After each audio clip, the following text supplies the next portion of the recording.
इस पवित्र स्थल पर अपने जीवन और जन्म को सफल बनाने हेतु पधारे हुए धर्म प्रेमी सज्जनों, माताओं तथा बहनों,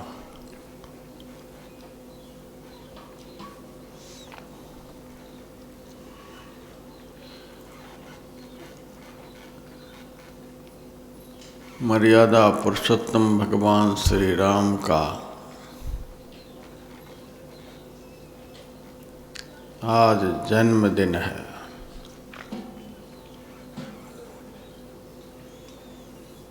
आज की तिथि में ही भगवान ने अयोध्या में अवतार लिया था।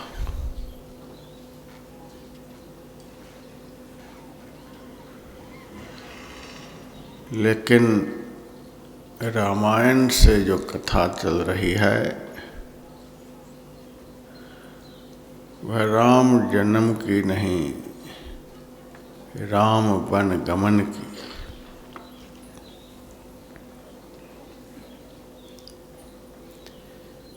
आज की कथा का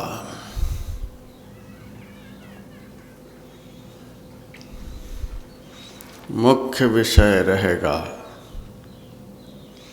आज्ञा समन सुसाहिब सेवा, सो प्रसाद जन पावै देवा। आज्ञा पालन से बढ़कर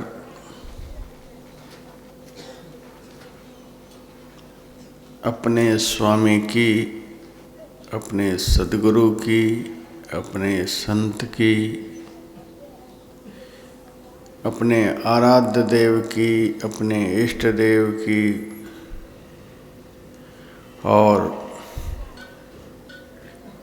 इस पवित्र भारतवर्ष को अपने ज्ञान से समृद्ध करके रखने वाले जितने शास्त्र हैं उनकी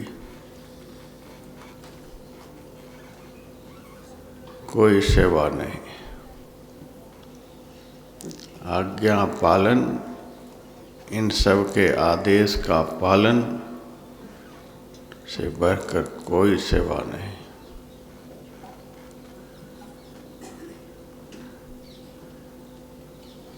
हमारे सद्गुरु महाराज ने प्रवचन के क्रम में कहा है,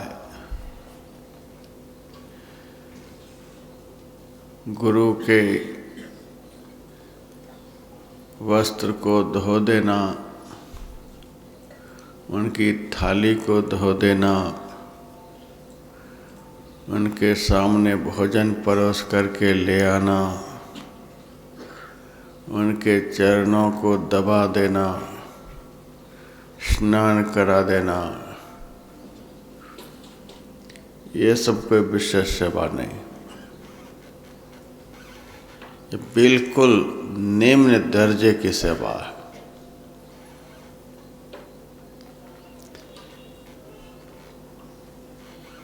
सबसे बढ़कर सेवा है जो हमारे पूज्य जन कहें उसका आदर पूर्वक पालन करना।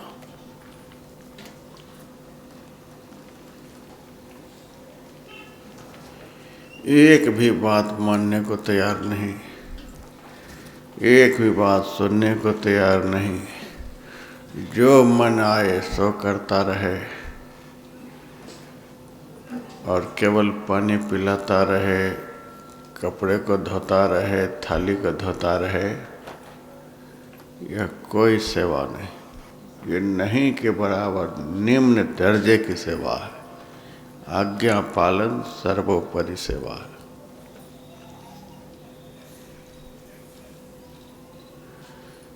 संत कबीर साहब की वाणी में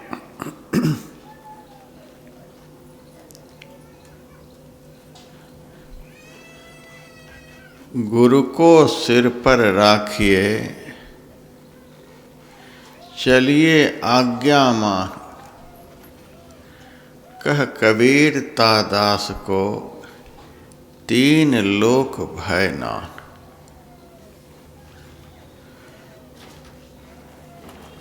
गुरु का स्थान शिष्य के लिए कहाँ होना चाहिए?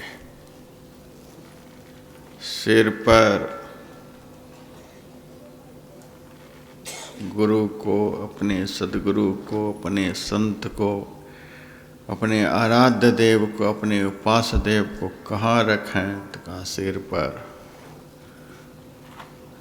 सिर पर रखने का भाव यह नहीं कि इन सब के चित्र को, इन सब की मूर्ति को माथे पर लेकर के घूमते रहें।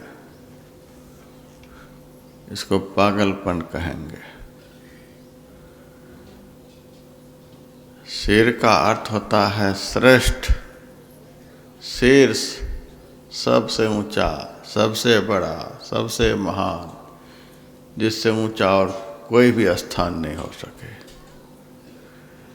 गुरु को सिर पर राखिए। हमारे दिल में गुरु के प्रति ऐसी श्रद्धा हो कि इनसे बड़ा संसार में कोई भी नहीं।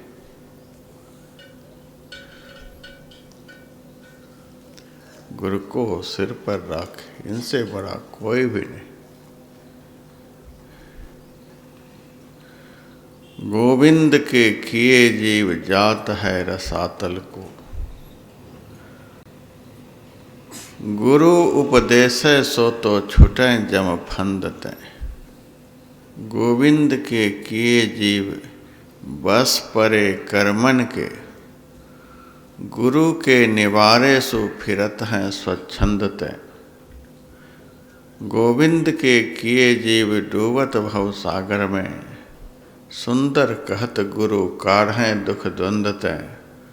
और हु कहोलों कछु मुखते कहूँ बनाए, गुरु की तो महिमा अधिक है गोविंदते। इनका स्थान सबसे ऊपर होना चाहिए। गुरु नानक देव जी महाराज की वाणी में गुरुदेव माता, गुरुदेव पिता, गुरुदेव स्वामी परमेश्वरा, गुरुदेव सखा अज्ञान भंजनु, गुरुदेव बंधप सहोदरा, गुरुदेव दाता हरिनाम उपदेशय, गुरुदेव मंत्र निरोधरा, गुरुदेव शांति सति बुद्धि मूर्ति, गुरुदेव पारस परस्परा, गुरुदेव तीर्थु अमृत सरोवरो, गुरु ज्ञान मंजन अपरंपरा, गुरुदेव करता सभी पाप हरता, गुरुदेव पतित पवित्र करा, गुरुदेव आद जुगाद जुग जुग, गुरुदेव मंत्र हरि जपे उधरा, गुरुदेव संगति प्रभ मेलि करि कृपा, हम मोढ़ पापी जितु लगी तरा, गुरुदेव सति गुरु पार ब्रह्म परमेश्वरु, गुरुदेव नानक हरि नमस्कारा। गुरु को सिर पर रखिए, यानी हमारे दिल में सद्गुरु का स्थान सबसे बढ़कर।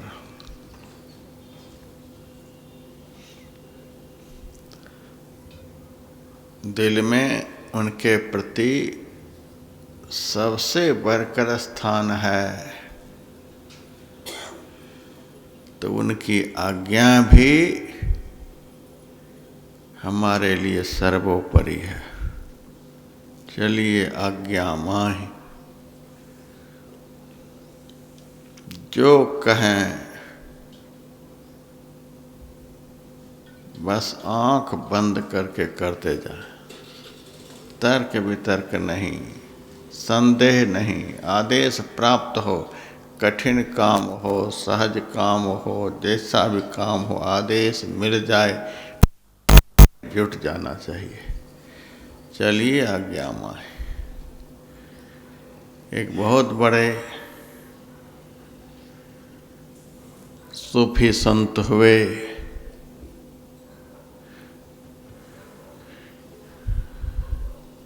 उनके आश्रम में बहुत सारे शिष्य रहते थे।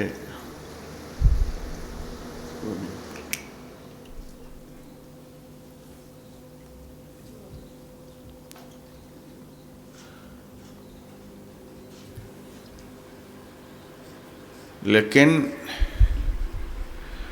सब गुरु की स्तुति गाने वाले, गुरु की आज्ञा पालन करने वाले बस एक ही शिष्य था। आज्ञा पालन के कारण हजरत साहब उस शिष्य को बहुत मानते थे, बहुत प्यार करते थे। बहुत अधिक प्यार देने के कारण अन्य शिष्यों के मन में बड़ी ईर्ष्या हुई। इनको हजरत बहुत आदर देते हैं, सम्मान देते हैं, बहुत प्यार देते हैं। आश्रम में रहते थे, हम लोग भी सेवा हम लोग भी करते हैं, क्या विशेषता इनमें है? पहुँचे हुए सद्गुरु थे, वे जान गए शिष्यों के अंदर में ईर्ष्या भाव उत्पन्न हो रहा है, इसलिए इनके अंदर की इस मलिन भावना को मिटा देने का प्रयास करना चाहिए। एक दिन समस्त शिष्यों की परीक्षा लेने लगे। कहा, बेटा आज इस आश्रम में बड़ा भारी उत्सव होने वाला है, बहुत लोग बाहर से आएंगे। देखो सामने ही आश्रम में अपना ऊंट बंधा हुआ है, इसके सामने बंधे रहने से लोगों को आने जाने में दिक्कत होगी, बैठने उठने में दिक्कत होगी, कभी यह गर्म होकर किसी के ऊपर प्रहार न कर बैठे। इसीलिए जब तक उत्सव समाप्त नहीं होता है इस ऊंट को छत पर चढ़ा दो, चढ़ाओ इनको छत पर, लो ये रस्सी बांधो गर्दन में, खींच के चढ़ाओ छत पर। सारे शिष्यों के मन में हुआ, ये बुढ़ापे में गुरुजी लगता है पागल हो गए, ये ऊंट को कैसे छत पर चढ़ाएंगे? साधारण बात है, ये पक्षी है, बकरी है। सब दरकिनार हो गए। अब जिसको बहुत प्यार करते थे, जो शिष्य बहुत आज्ञाकारी था, उनसे कहा, बेटा क्या तुमसे हो सकता है? कहा, हाँ गुरुदेव, अभी हम लगते हैं।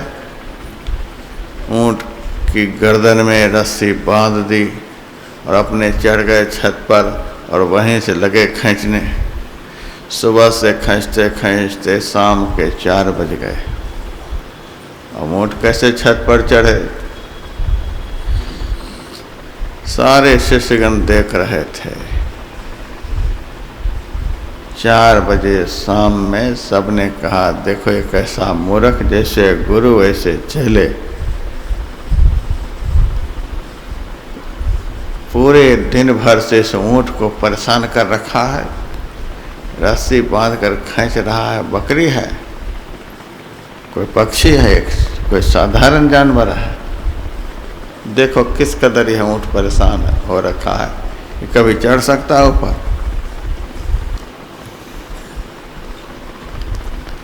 तब ऊपर से वह कहता है, यह ऊंट चढ़े चाहे नहीं चढ़े, इनसे हमें कोई लेना देना नहीं। गुरु की आज्ञा है, इसको छत पर चढ़ाओ। हम गुरु की आज्ञा का पालन कर रहे हैं, चढ़ाने में लगे हुए। चढ़े चाहे नहीं चढ़े, हम तो जब तक शरीर में प्राण रहेगा प्रयास करते ही रहेंगे।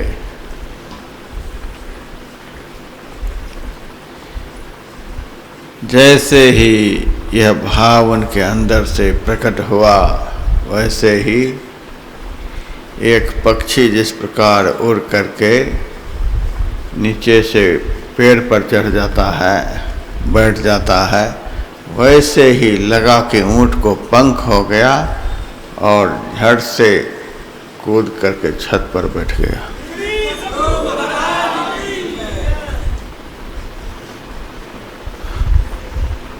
सूफी संतों के इतिहास मेरे पास है, सैकड़ों सूफियों का चरित्र मेरे पास है। एक सूफी का यह दृष्टांत मैंने पढ़ा था। गुरु को सिर पर रखिए, चलिए आज्ञा मान, जो आदेश करे बस उसका परिपालन करना है। जितना समय लगे,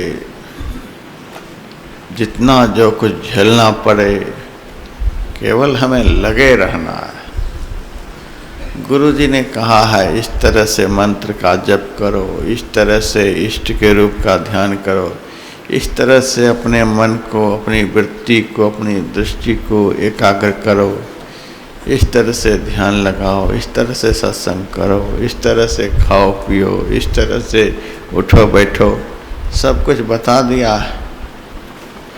अब हमें करते जाना है, आजीवन करते जाना है। यदि बीच में बोल गए ये 10 साल से करते आ रहे कहाँ कुछ मिला, 15 साल हो गए करते करते कहाँ कुछ मिला, मरने पर आ गए करते करते कहाँ कुछ मिला, आज्ञा पालन करने में बहुत कमी है। उस शिष्य ने कभी नहीं कहा कि सुबह से हम खींच रहे हैं, ऊँट चढ़ नहीं रहा है, एक बार भी नहीं कहा। हम लोग तुरंत इतने साल हो गए, इतने महीने हो गए, मरने पर आ गए, कहाँ कुछ ध्यान में दिखा, कहाँ कुछ जब से प्राप्त हुआ, कहाँ कुछ मिला। जैसे ये सब बोले वैसे आपकी श्रद्धा, आपकी भक्ति, आपकी सेवा सब चौपट हो गया। बोलना ही नहीं है। आपा सौंप कुम्हार को, जो कुछ होय सो होय। मुलायम, अच्छी तरह से कंकर रहित गुधी हुई मिट्टी कुंभकार के चाक पर रहती है, लेकिन कभी नहीं बोलती कि हमको बड़ा घड़ा बना दो, छोटा घड़ा बना दो। चाक पर विराजित है। अब कुंभकार की इच्छा उस मिट्टी से जो चीज बनाए, मिट्टी कुछ नहीं बोलती। अब जो कुछ कुंभकार बनाए, उसी तरह से आपा सौंपी कुम्हार को, सदगुरु रूपी कुंभकार के हाथ में अपने को कोमल, मुलायम, समग्र विकार रूपी कंकड़ पत्थर से रहित अंतःकरण के सहित अपने को समर्पित कर दो। बस इतना ही करना है। जो उनकी आज्ञा हो, जो आदेश हो, उसके परिपालन में हमें लगे रहना है। जो कुछ होए सो होए। इस जन्म में कुछ मिले चाहे नहीं मिले, अगले जन्म में मिले चाहे नहीं मिले, हमारे जीवन में हमें सद्गुरु मिल गए, इससे बढ़कर के क्या हो सकता है। परमात्म सो आत्मा जुदा रहे बहुकाल, सुंदर मेला कर दिया सद्गुरु मिला दलाल। आत्मा परमात्मा से मिलन कराने वाले सद्गुरु रूपी दलाल हमें जीवन में मिल गए हैं। अब किस बात की चिंता है। चिंता यदि होती है तो विश्वास में कमी है, श्रद्धा डामाडोल है, पक्का सेवक नहीं है, सड़े हुए सेवक हैं। इसीलिए तुरंत कहाँ कुछ हुआ, कहाँ कुछ हुआ, कहाँ कुछ हुआ। हमने तो आज तक गुरु महाराज से कभी कहा ही नहीं हमको कुछ नहीं मिला, कुछ दे दीजिए, कभी नहीं कहा। जिस दिन हम पाने के लायक बन जाएंगे, मिलने के लायक बन जाएंगे, तो वे किस लिए बैठे हैं? देने के लिए बैठे हैं। तो हम पाने के योग्य हो जाएंगे और वे हमें नहीं देंगे। एक साधारण माता पिता खुश हो जाते हैं तो अपने बच्चे को कपड़ा दे देते हैं, खिलौना दे देते हैं, खाने पीने का क्या से क्या दे देते हैं, कितना प्रेम प्यार देते हैं। और जगत के माता पिता संत सद्गुरु अपने शिष्य के ऊपर प्रसन्न हो जाएंगे और शिष्य को कुछ नहीं देंगे। दुनिया के दाता तो थोड़ा बचा बचा करके देते हैं। सद्गुरु ऐसे दाता हैं जो शिष्य के लिए ऐसे रहमान कि कुछ भी बचा करके नहीं रखते। सतगुरु सब कुछ दीन है, देत कछु ना रहे, हम ही अभागिनी नारी जो सुख तजी दुख लहे। देने के लिए कुछ भी नहीं। और कपट परमोदारण कछु गुरु धरें छिपाई, कुछ छिपा करके रखते नहीं, सब अपने शिष्य को समर्पित कर देते हैं। लेकिन अनुभव तब होगा, प्राप्त तब होगा जब चलिए आज्ञा मान। आज का प्रसंग रामायण का यही है, चलिए आज्ञा मान। भरत जी दल बल के साथ चित्रकूट में पहुँचे हैं। मिलन जुलन हो गया है। नहा धो करके गुरु जी के चरण के पास भरत जी हाथ जोड़ करके बैठे। गुरुदेव भगवान श्री राम के लिए राज्याभिषेक का सारा सामान हम ले आए हैं। सिंहासन भी अयोध्या से उठा करके ले आए। अयोध्या का सारा समाज विह्वल विकल है। सबकी यही एकमात्र इच्छा है कि किसी तरह से सीताराम वापस अयोध्या हो जाएं। गुरुदेव अब आपकी जो आज्ञा। ये नहीं कहते हैं कि आप कहिए राम को अयोध्या चलने के लिए। नहीं नहीं, हम तो सारा साज समाज लेकर के आ गए हैं। ये आपके सामने है, अब आपकी जो आज्ञा हो। देखिए भरत जी की गुरु भक्ति। राम के सामने भी हाथ जोड़ करके कह सकते थे, नहीं, अपने सद्गुरु के सामने अब आपकी जो आज्ञा, जो इन वस्तुओं का आप कराना चाहें। भरत जी की गुरु भक्ति को देखकर गुरु वशिष्ठ जी ने बड़े भावाभिभूत होकर के कहा कि भरत, राम सीता अयोध्या चलें, इससे बढ़कर मंगलमय कार्य क्या हो सकता है, इससे बढ़कर शुभ घड़ी क्या हो सकती है, इससे सबको आनंद होगा। लेकिन सीता राम को चित्रकूट से अयोध्या ले चलना बहुत मुश्किल है। माता पिता और गुरु के महाभक्त हैं। ये कभी भी नहीं चाहेंगे कि माता पिता की आज्ञा टल जाए। ये कभी भी नहीं चाहेंगे कि जिस कुल में सत्य की इतनी मर्यादा है कि डोम के घर तक अपने को बेच दिए जाते हैं, सब कुछ समर्पित कर दिए जाते हैं, वो सत्य को मिटाकर श्री राम अयोध्या चल देंगे। बहुत मुश्किल है। हाँ, यदि एक काम करो तो हम प्रयास करते हैं, तब उम्मीद है कि राम जरूर अयोध्या चलेंगे। भरत जी ने कहा, आप आज्ञा करें। यहाँ भी आज्ञा पालन। आप उस काम के लिए आदेश करें।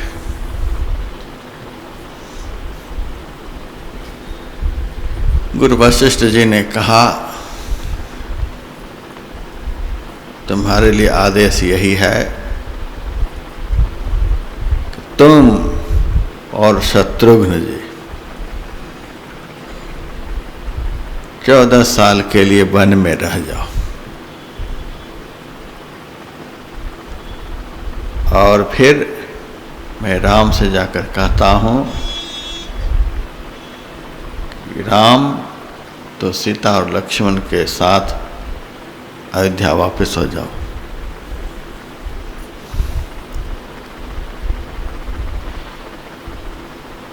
गुरु वशिष्ठ जी के मन में है कि भरत जी श्री राम के बिना 14 साल जंगल में रहने को तैयार नहीं होंगे।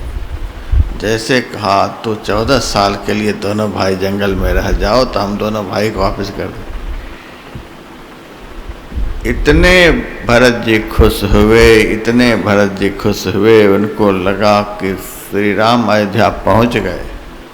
खुशी के मारे तो नाचने लग गए और कहा, गुरुदेव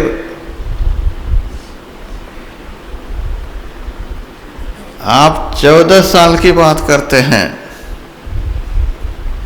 मैं श्री राम के लिए कानन करूं जन्म लगी बासु। जब तक हमारे शरीर में प्राण रहेगा तब तक के लिए जंगल में निवास करूंगा। आप भगवान को अयोध्या के लिए आदेश करें, मैं सब दिन के लिए जंगल में रहूंगा, मैं कभी भी अयोध्या में मुंह दिखाने को नहीं जाऊंगा। राम को आप आदेश करें और मैं आपके इस आदेश का पालन करता हूं। भरत जी की भ्रातृ भक्ति को देखकर तो महाराज वशिष्ठ जी बेबल हो गए। कितना भाई में प्रेम है। राम कथा को सुने बगैर इस तरह का भ्रातृ प्रेम का संचार जीवन में हो नहीं सकता है।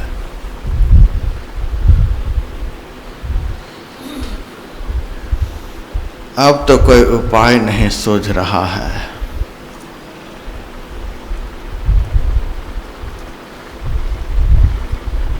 जैसे एक अबला नारी महासमुद्र को पार करने के लिए तट पर खड़ी हो जाए, सामने न कोई नाव दिखलाई पड़े, न कोई जहाज दिखलाई पड़े, न पार लगाने वाले दिखलाई पड़े, भयंकर समुद्र सामने, उस समय वो पछताती है कि मैं कैसे पार जाऊं। उसी तरह से भरत जी के भ्रातृ प्रेम को देखकर और उनकी गुरु भक्ति को देखकर गुरु वशिष्ठ जी के मन में ऐसा ही हो रहा है, अब मैं क्या करूं, अब मैं क्या करूं। बुद्धि काम नहीं करती है। गुरु वशिष्ठ जी भगवान श्री राम के पास भरत जी को लेकर गए।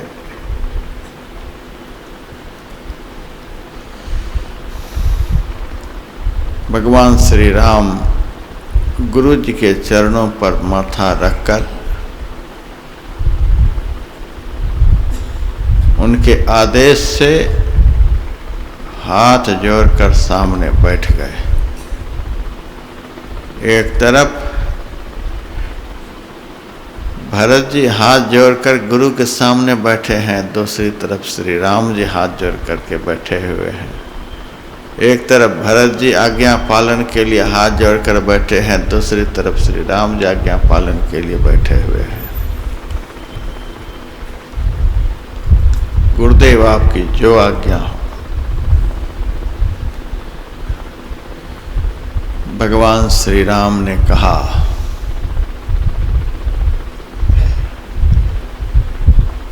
गुरुदेव आप रघुवंश की रीति को जानते हैं। इस वंश में सत्य की बड़ी मर्यादा है। मानव मात्र के लिए 30 धर्म बतलाए गए हैं। मानव मात्र के लिए पालनीय धर्म के 30 लक्षण बतलाए गए हैं। उन धर्म के 30 लक्षणों में सबसे बड़ा लक्षण है सत्य। सत्य से ही धर्म का आरंभ होता है। सत्य से ही धर्म रूपी रथ में गति आती है। जिस धर्म में सत्य नहीं है वह मरा हुआ धर्म कहलाता है, वह जड़ धर्म कहलाता है, वह गति विहीन धर्म कहलाता है। सत्य ही धर्म को गति प्रदान करता है। राम बोल रहे हैं, सत्य संध रघुराई, सत्य संकल्प परमात्मा श्री राम सत्य की महिमा बतला रहे हैं। सत्य से ही धर्म में गति आती है। 2 तरह के धर्म होते हैं, एक गति विहीन धर्म और एक गति युक्त धर्म। गतिमान धर्म, जिस धर्म में गति हो, धर्म चलता है। कोई ऐसा नहीं समझे कि धर्म कोई पत्थर है, धर्म कोई मूर्ति है, धर्म कोई पहाड़ है, धर्म कोई पेड़ है। धर्म चलता भी है। धर्म को जो चलाए वह संसाधन सत्य है। यदि हम लोग कभी झूठ नहीं बोलते हैं, सदैव सदा सत्य बोलते हैं, सत्य में ही जीते हैं, सत्य में ही मरते हैं, ऐसा सत्य से भरा हुआ जीवन धर्म को गति प्रदान करता है। लोग दान करते हैं, खूब दान करते हैं, झूठ भी कम नहीं बोलते हैं। दान करना धर्म है। तीर्थ में जाते हैं, मंदिर में जाते हैं, यज्ञ करते हैं, व्रत उपवास भी बहुत रखते हैं। बहुत भगत आए यहाँ पर, एकाध ऐसे मिले जो यहाँ का भोजन करने को तैयार नहीं। क्यों नहीं भोजन कर रहे? व्रत चल रहा है, नवरात्रा का व्रत चल रहा है, भोजन नहीं किया। यहाँ तो भोजन बनता ही नहीं, यहाँ तो प्रसाद बनता है। नहीं नहीं, हम व्रत करते हैं। तो हमने पूछा, झूठ तो कभी नहीं बोलते होंगे? अरे महाराज, झूठ के बिना तो काम ही नहीं चलता है।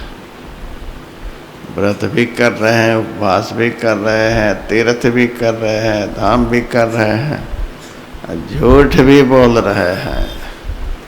ये सब कर्म धर्म है। लेकिन यदि आप झूठ भी बोल रहे हैं, असत्य का आचरण भी कर रहे हैं, यह सब गति विहीन धर्म है। इस धर्म से आपकी सद्गति नहीं होगी। इस धर्म के सहारे आप धर्म स्वरूप, जिस धर्म के लिए परमात्मा का अवतार होता है, उस परमात्मा तक यह गति विहीन धर्म आपको नहीं पहुंचा पाएगा। सारे धर्म कर्म करते रहें, झूठ भी बोलते रहें, आप नहीं वहां तक जा पाएंगे।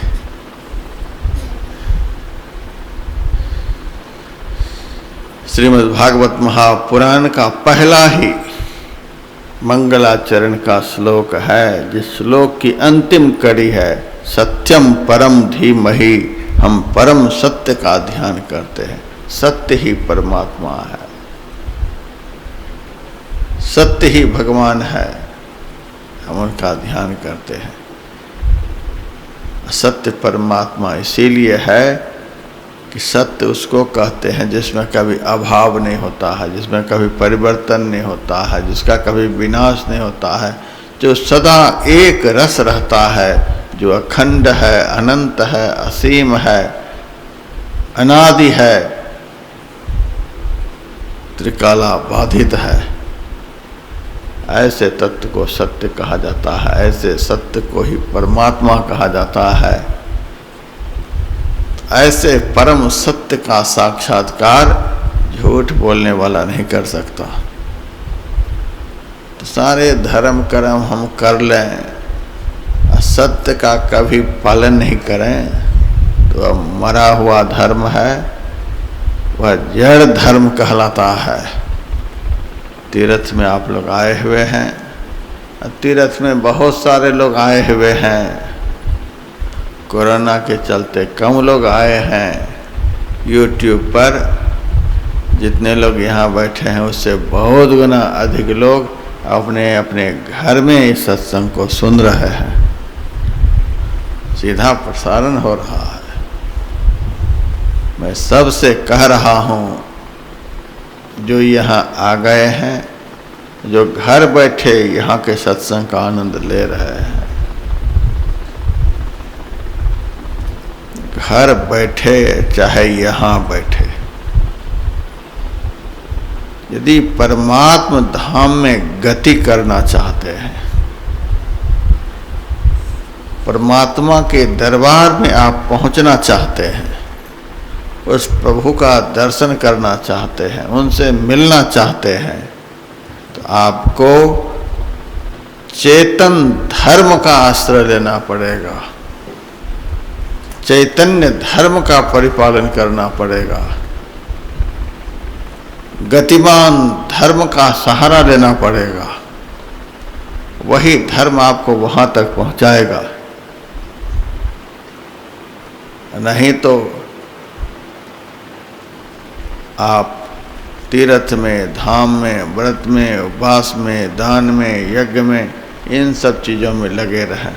हम नहीं कहते कि यह सब अधर्म है, इन सब को करते रहें और झूठ भी सारे दिन बोलते रहें, वह मरा हुआ धर्म। दान आपने किया लेकिन वह धर्म मरा हुआ है। जो कुछ भी आप सत्य से हीन होकर कर रहे हैं वह मरा हुआ है। भगवान श्री राम कहते हैं, महाराज आपको रघुवंश की महिमा का पता है। इस वंश के जितने भी राजा हुए उन्होंने सदा सत्य का पालन किया है, और वही समय मेरे लिए उपस्थित है। मुझे भी सत्य का पालन करना है। मैंने माता पिता से कह दिया है, आपके आदेश का पालन करूंगा। और पिता ने सत्य की रक्षा के लिए मेरा त्याग किया है, तो पिता के सत्य की रक्षा और अपने सत्य की रक्षा, यह सबसे श्रेष्ठ सत्यवादी पुरुष का लक्षण है। हम तो झूठ नहीं बोलते हैं, लेकिन दूसरे के लिए चाहते हैं ये मेरे टक्कर का सत्यवादी नहीं रहे, ये झूठ बोल जाए, अपना धर्म का आचरण करे और सामने वाले मेरे टक्कर का धर्मात्मा न कहला सके। इनसे यदि अधर्म थोड़ा बहुत हो भी जाए तो कोई बात नहीं, अपना भी धर्म का आचरण करे और अपने से संबंधित जितने भी हैं उनसे भी धर्म का आचरण कराए। यह श्रेष्ठ धर्मात्मा पुरुष का लक्षण है। स्वयं ध्यान करे, दूसरे को भी ध्यान करने के लिए प्रेरित करे, अपना भी मंत्र का जप करे, दूसरे को भी मंत्र जप करने के लिए प्रेरित करे, अपना भी सत्संग करे, दूसरे को भी सत्संग करने की प्रेरणा दे। केवल अपने लिए नहीं, जो सबके लिए धर्म परिपालन का कार्य करते हैं वे सच्चे धर्मात्मा हैं। हम तो ऐसे पवित्र वंश में जन्म लिए हैं जिस वंश के समस्त राजे महाराजे सत्य धर्म का पालन किया है, सत्य को ही अपना धर्म समझा है। स्वप्न में ही राजा हरिश्चंद्र ने सब कुछ विश्वामित्र को दे दिया। जगने पर वे मुकर नहीं गए, हमने नहीं दिया है, हम तो स्वप्न देख रहे थे। स्वप्न में जो वचन दिया, जागृत में उस वचन का पालन किया। डोम के घर अपने को बेच करके भी सत्य का पालन किया। ऐसे वंश में हमारा जन्म हुआ है, इसीलिए हम भी इस वंश में जन्म लेकर के सत्य धर्म का पालन करेंगे और अपने पिता के सत्य की रक्षा करेंगे। यदि हमारे पिता के सत्य की रक्षा नहीं होगी तो स्वर्ग से उसका पतन हो जाएगा। इस सत्य के बल पर वे यहाँ से गए सुरधाम। जैसे ही उनका वचन असत होगा वैसे उसका पतन हो जाएगा। मरने के बाद भी यदि मरण धर्मा पुरुष के सत्य नष्ट हो गए तो उसका पतन हो जाता है। झूठ एक ऐसी चीज है। गुरु महाराज कहते थे पाप तो बहुत हैं, चोरी है, नशा है, हिंसा है, व्यभिचार है, निंदा है, चुगली है, छल है, प्रपंच है, ये सब पाप ही है। लेकिन ये सारे पाप किस झोला में रहते हैं, किस सरदार के साथ में रहते हैं? तो गुरु महाराज कहते थे समस्त पाप का सरदार झूठ है, समस्त पाप का झोला झूठ है, उसी झोला में सब पाप रहता है। कुछ भी कर लो और कह दो मैंने नहीं किया, बस झूठ के झोला में सब समा गया। गुरु महाराज के जितने भी प्रवचन हैं, समस्त प्रवचनों में पंच पाप त्याग का आदेश है और सबसे बढ़कर तो नंबर 1 में झूठ त्याग के लिए आदेश है। गुरु महाराज ने अपने किसी भी शिष्य को 5 पाप में से कोई भी पाप करने के लिए कहा है? नहीं कहा है, आदेश दिया है। तो हम कितना आदेश का पालन कर रहे हैं? और जब आदेश का पालन ही नहीं तो वे हमसे प्रसन्न कैसे होंगे? और उनके प्रसन्न हुए बगैर हमें भजन में क्या मिल सकता है? यह सब समझना होगा, इन सब बातों पर विचार करना होगा। भगवान श्री राम ने कहा गुरुदेव मैं चाहता हूं पिता के सत्य की रक्षा करने के लिए, अपना सत्य की रक्षा करने के लिए आपने जो हमें सत्य धर्म पर चलने के लिए गुरुकुल में शिक्षा दी है, उस सत्य धर्म की रक्षा करना चाहता हूं। फिर भी आपके लिए जो आदेश,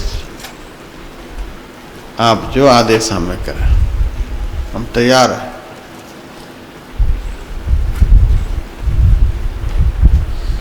भगवान श्री राम ने जब हाथ जोड़कर कह दिया आपकी जो आज्ञा, हम चाहते हैं कि पिता के सत्य की रक्षा हो, मेरे सत्य की रक्षा हो, आपके बताए जो सत्य धर्म हमें प्राप्त हुआ है उसकी रक्षा हो, लेकिन आपकी आज्ञा का पालन इन सब से बढ़कर है। आपकी आज्ञा पालन के लिए मैं सब कुछ को तिलांजलि देने को तैयार हूँ। आपकी आज्ञा समस्त धर्मों का सिरमौर है, समस्त सत्यों का सिरमौर है। इससे बढ़कर हमारे लिए कोई धर्म नहीं। आप मेरे लिए जो आदेश करें। एक तरफ भरत जी कह रहे हैं मेरे लिए जो आज्ञा हो पालन के लिए तैयार, और दूसरी तरफ भगवान श्री राम कहते हैं मेरे लिए जो आदेश उस आज्ञा का परिपालन करने के लिए मैं एकदम तैयार। और गुरु जी क्या करें? किसको आदेश दें। भारी धर्म संकट है। गुरु जी ने भरत जी से कहा, भरत अब तुम्हारे दिल में जो कुछ भी हो वह साफ साफ श्री राम जी से कह दो।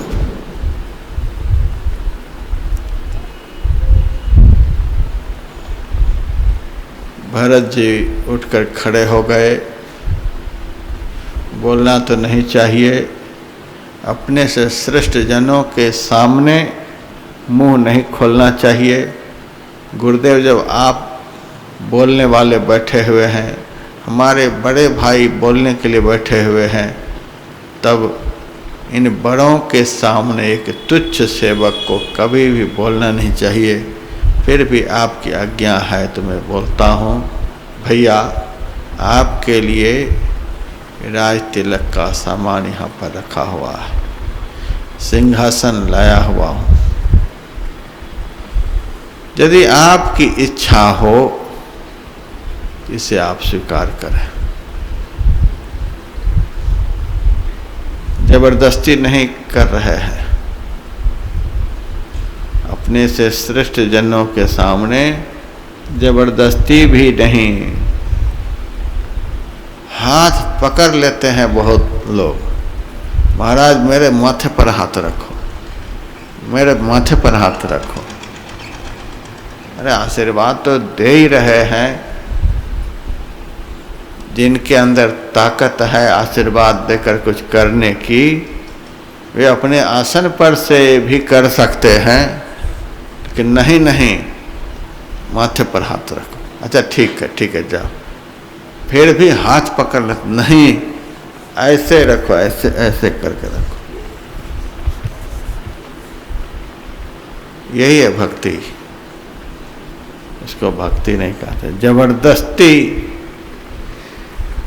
एक सेवक ने मेरे से कहा, महाराज थोड़ी ही दूर पर हमारा घर है, आप हमारे घर को पवित्र करें। मैं मंच पर 3 घंटे से बैठा हुआ था और वही ड्राइव करके हमें ले आता था, ले जाता था। तो 3 घंटे बैठ करके उठा और उन्होंने अपने घर चलने के लिए कह दिया।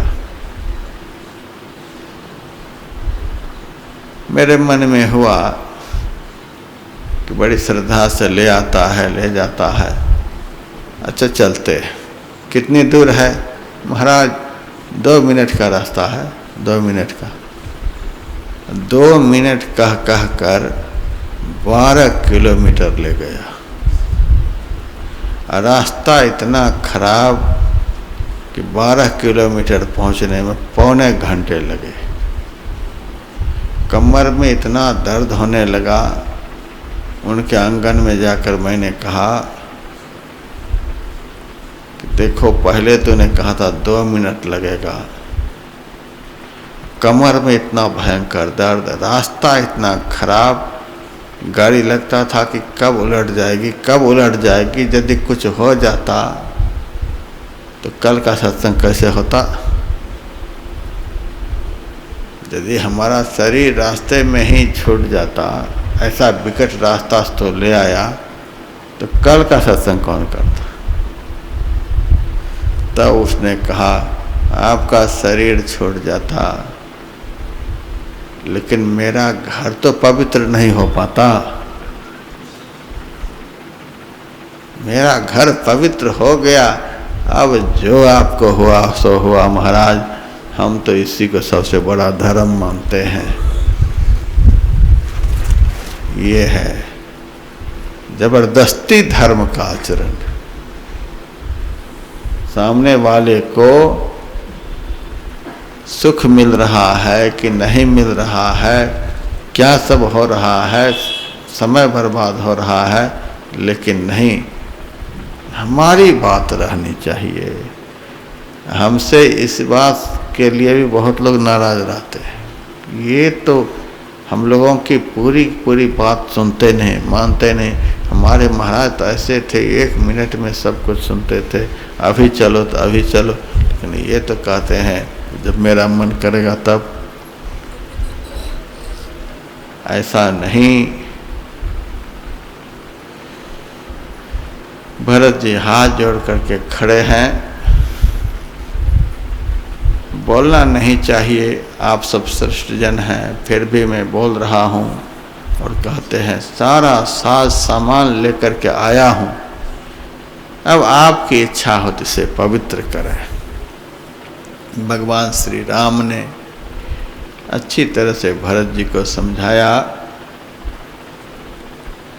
कि भरत, धर्म बड़ा संकट में है। सत्य धर्म का सबसे पहला लक्षण है, लेकिन आज यह सत्य धर्म बड़ा भारी संकट में है। तुम मेरे भाई हो, मैं तुम्हारा भाई हूँ। यदि सही में हम दोनों भाई हैं, इस समय हम दोनों का यही सबसे बड़ा धर्म है कि दोनों भाई मिलकर के धर्म को संकट से बचा लो। दोनों मिलो, धर्म को संकट से बचाने में श्रम तो बहुत लगेगा। देखिए यहाँ पर वही सब हो रहा है। दिन में भयंकर तपस है, रात में शीतलता है, जिस कारण बहुत साधक रुग्ण होते जा रहे हैं और स्वस्थ भी होते जा रहे हैं। और चारों तरफ भयंकर महामारी का संक्रमण हो रहा है। पूरा कुंभ मेला का मैदान करीब करीब खाली हो गया है। मीडिया वाले मेरे पास आते हैं, अखबार वाले मेरे पास आते हैं, सब कहते महाराज यहीं लगता है कि थोड़ा बहुत कुंभ चल रहा है, नहीं तो कुंभ उजड़ गया। सब चले गए, सब चले गए, कथा बंद, कीर्तन बंद, सब कुछ बंद। यहाँ इतना संघर्ष करते हुए भी हम लोग चलते जा रहे हैं, चलते जा रहे हैं। क्यों? गुरु महाराज की पवित्र पत्रिका में मैंने छापा है कि 1 तारीख से 30 तारीख तक यह कार्यक्रम चलेगा। गुरु महाराज का चित्र है, गुरु महाराज के चित्र जिस पत्रिका में है, उस पत्रिका में है 1 तारीख से 30 तारीख तक चलेगा। सब जगह प्रचार किया गया है 1 तारीख से 30 तारीख तक चलेगा। 1 तारीख को दीप जलाया गया था महापुरुष के द्वारा, उनसे कहा गया था महाराज यह दीप 1 महीना तक जलेगा। 1 महीना का हम लोगों ने यहाँ अनुष्ठान किया है। अब यह सत्य, चारों तरफ से संघर्षमय वातावरण है, यह सत्य बड़ा भारी संकट में है। सत्य संकट में आ पड़ा है। तो हम लोगों का परम धर्म यही है कि संकट में पड़े हुए सत्य को हम सब मिलकर के बचाएं। सबके सहयोग से, सबके नियम परिपालन से यह सत्य जो संकट में पड़ गया है उसको बचाया जाएगा।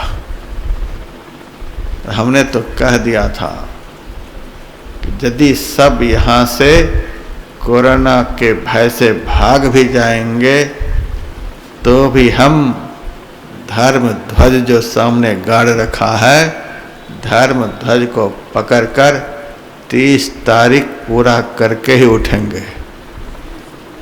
बीच में हम उठने वाले नहीं, क्योंकि हम आप लोगों को राम की कथा सुनाते हैं। राम की कथा सुनाएं और राम की बात को नहीं माने, राम की बात पर हम नहीं चलें, हमारी कथा का समाज पर क्या असर हो सकता है। राम ने भरत जी से कहा, भाई धर्म बड़ा भारी संकट में आ गया है, बड़ा संकट से इस धर्म की रक्षा होगी। 14 साल तक मुझे जंगल में संकट है, 14 साल तक महा संकट हमारे जीवन में आएगा। इस एक सत्य को बचाने में देखिए राम के जीवन में कितना संकट आया है। जंगल जंगल जा रहे हैं, कितने राक्षस मिले हैं, सीता का हरण हो गया। समझिए, ऐसी पत्नी उसका राक्षस ने हरण कर लिया, पता नहीं चल रहा है। और कितना भगवान श्री राम को लंका पहुंचने में परिश्रम हुआ है। समुद्र पर पुल बांध करके लंका में जाना पड़ा है और एक दिन में सीता की प्राप्ति नहीं हुई है। कितने दिन लगे हैं लड़ते लड़ते लड़ते, तब सीता की प्राप्ति। फिर सीता को लेकर के वापस हुए हैं। 14 साल तक जो भगवान श्री राम ने संघर्ष किया, किसके लिए? एक सत्य की रक्षा के लिए। नहीं तो एक पत्नी का हरण हो गया और ऐसे पापी उठा करके ले गए कि जिनके पास से वापस लाना बहुत मुश्किल। राम चाहते तो छोड़ देते सीता को, दूसरी शादी कर लेते, लेकिन सत्य का पालन नहीं होता। इतने सारे ब्राह्मणों के सामने, समाज के सामने अग्नि को साक्षी रख करके और सीता को मैंने प्राप्त किया है, और उस सीता को कोई पापी उठाकर ले गया और हम वापस चले जाएंगे, दूसरी शादी कर लेंगे? कदापि नहीं। एक सत्य की रक्षा के लिए श्री राम को 14 साल तक संघर्ष करना पड़ा है। कहा भैया मुझे 14 साल तक सत्य की रक्षा के लिए जंगल में संघर्ष करना पड़ेगा, और तुमको 14 साल तक अयोध्या में रह करके संकट सहना पड़ेगा। तुमको 14 साल तक सत्य की रक्षा के लिए, सत्य जो संकट में पड़ा है इसको उबारने के लिए 14 साल तुमको संघर्ष करना पड़ेगा और 14 साल हमको करना पड़ेगा। हम दोनों भाई हैं, बीच में बड़ी भारी विपत्ति आ गई है। राम की दृष्टि में सबसे बड़ी विपत्ति यही है कि धर्म की रक्षा किसी भी तरह से हो जाए, धर्म से विमुख हम नहीं हो जाए। बड़ी भारी विपत्ति है कि कहीं धर्म हम लोगों के द्वारा टले नहीं, छूटे नहीं, इसी को विपत्ति समझ रखे हैं। बड़ी भारी विपत्ति आ गई है। हम दोनों भाई हैं, इसीलिए बराबर बराबर इस विपत्ति को बांट लो। एक तरह से आदेश हो गया कि हम जंगल में रहेंगे, तुम अयोध्या जाओ। मुंह से खोल करके साफ साफ नहीं कह दिया कि जाओ अयोध्या, तुम वहाँ साफ साफ कह दिया कि धर्म बड़ा भारी संकट में है, दोनों भाई मिल करके इस संकट को सहन करो। लेकिन भरत सुनो, हम अकेले हैं, अकेला हमको सत्य की रक्षा करनी होगी। 14 साल तक अकेले हमें अधर्म से जूझना पड़ेगा, सत्य की रक्षा करनी होगी। लेकिन तुम्हारे साथ यह बात नहीं है, तुम्हारे साथ तो सद्गुरु हैं, तुम्हारे माथे पर कोई भार नहीं, हमारे माथे पर तो बड़ा भारी भार है। हमको तो अपने से संघर्ष करके सत्य को हासिल करना है, सत्य का परिपालन करना है, लेकिन तुमको इतना परिश्रम नहीं करना होगा, क्योंकि तुम्हारे साथ तो सद्गुरु हैं। जिनके साथ सद्गुरु हैं और जिनके साथ सत्य स्वरूपा मेरी माता कौशल्या, उपासना शक्ति सुमित्रा, क्रिया शक्ति कैकेयी, महाधार्मिक सुमंत, इतना बड़ा धार्मिक अयोध्या का समाज, इतने सहायक तुम्हारे साथ हैं, तुमको क्या फिक्र है? ये सारे भार तो गुरु के सिर पर है। हम तो अब देखो अकेले जंगल में, ये दोनों तो हमारे अधीन रहने वाले हैं, अकेले संकट सहेंगे। तो दोनों भाई आपस में बराबर बराबर इस संकट को बांट लो।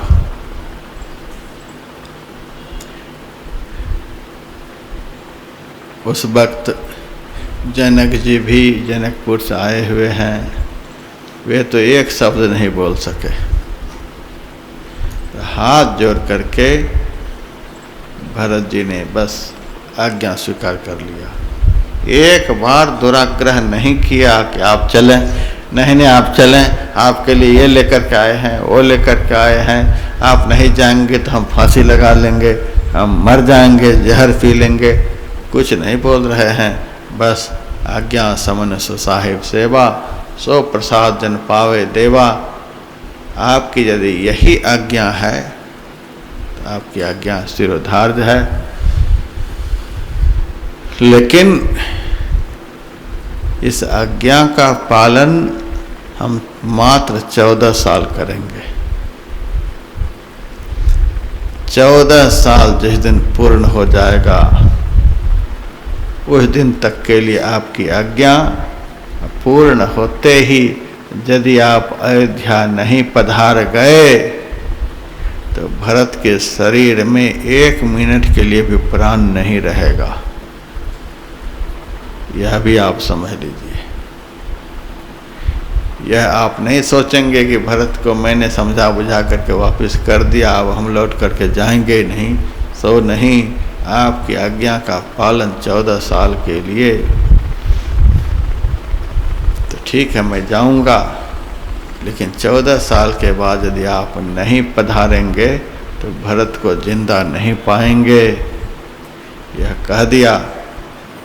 और भरत जी कहते हैं, मेरे में सामर्थ्य नहीं कि 14 साल तक आपकी इस महान आज्ञा का पालन मैं कर पाऊंगा। इसके लिए कोई अवलंब हमको दीजिए, सहारा दीजिए। तो भगवान ने प्रभु करी कृपा पावरी दीन्ही, सादर भरत शीस धरि लीन्ही। कृपा करके भगवान ने अपने चरण की खड़ाऊं भरत को दे दिया। ये दोनों खड़ाऊं जो मिले भरत जी को, तो भरत जी दोनों खड़ाऊं को अपने माथे पर रख लिए। उनके मन में इतना भाव है, इतना आदर है उस खड़ाऊं के प्रति। इसी बहाने हमें सूक्ष्म रूप से सीता राम प्राप्त हो गए। एक खड़ाऊं सीता और एक खड़ाऊं राम, ये दोनों हमें प्राप्त हो गए। इतने प्रसन्न हैं। इनका दिया हुआ अवलंब भी हमारे लिए बहुत कुछ है।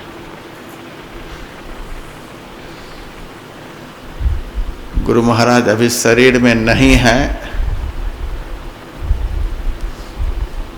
तो क्या ये हम लोगों के साथ में नहीं है? इन्होंने भी हम लोगों को अवलंब दिया है, सहारा दिया है। वो अवलंब क्या दिया है? इस मंत्र का जप करो, इस रूप का ध्यान करो, इस तरह से दृष्टि मन को एकाग्र करो। ध्यान करने के लिए जो हमें बतलाया है वही अवलंब दिया है, सहारा दिया है। यदि मेरे कहे अनुकूल तुम ध्यान साधना कर रहे हो तो मैं तुम्हारे साथ में हूँ। यही अवलंब है। स्वामी विवेकानंद जी महाराज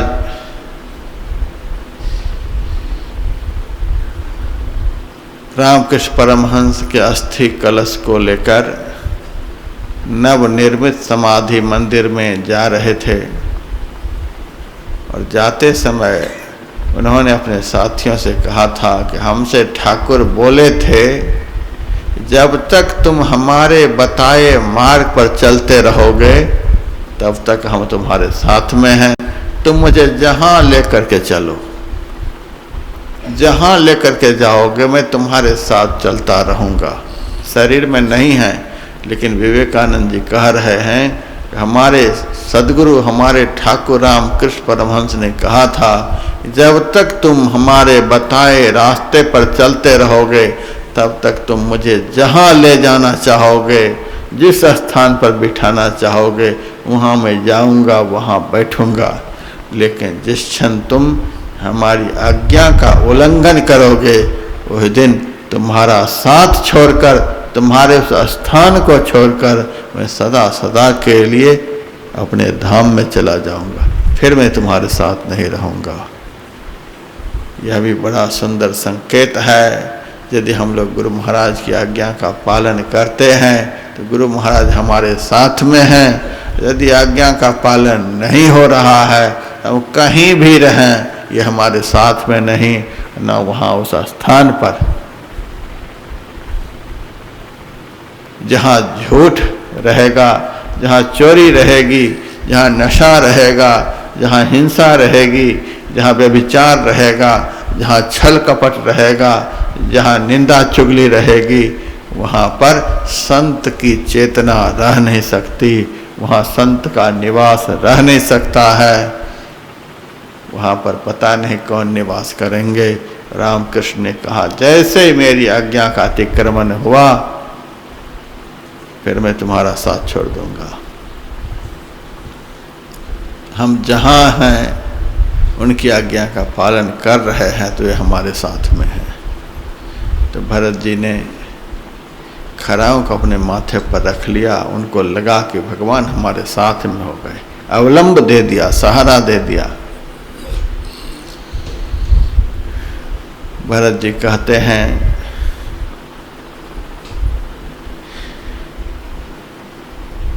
आपके लिए अभिषेक के समान हम लाए थे अयोध्या से, जल लाए थे, अच्छा तेल, धूप, दीप, नैवेद्य आदि, तो उसका हम क्या करें अब? तो भगवान ने कहा, पास में ही अत्रि मुनि का आश्रम है, मुनि से पूछ लेना इन सब सारे सामान को हम कहाँ रखें। अत्रि मुनि के पास गए हैं, उनको प्रणाम किया, उनके आदेश से एक कुआं में भरत जी सारा सामान को डाल दिए, सारा जल अभिषेक का डाल दिए।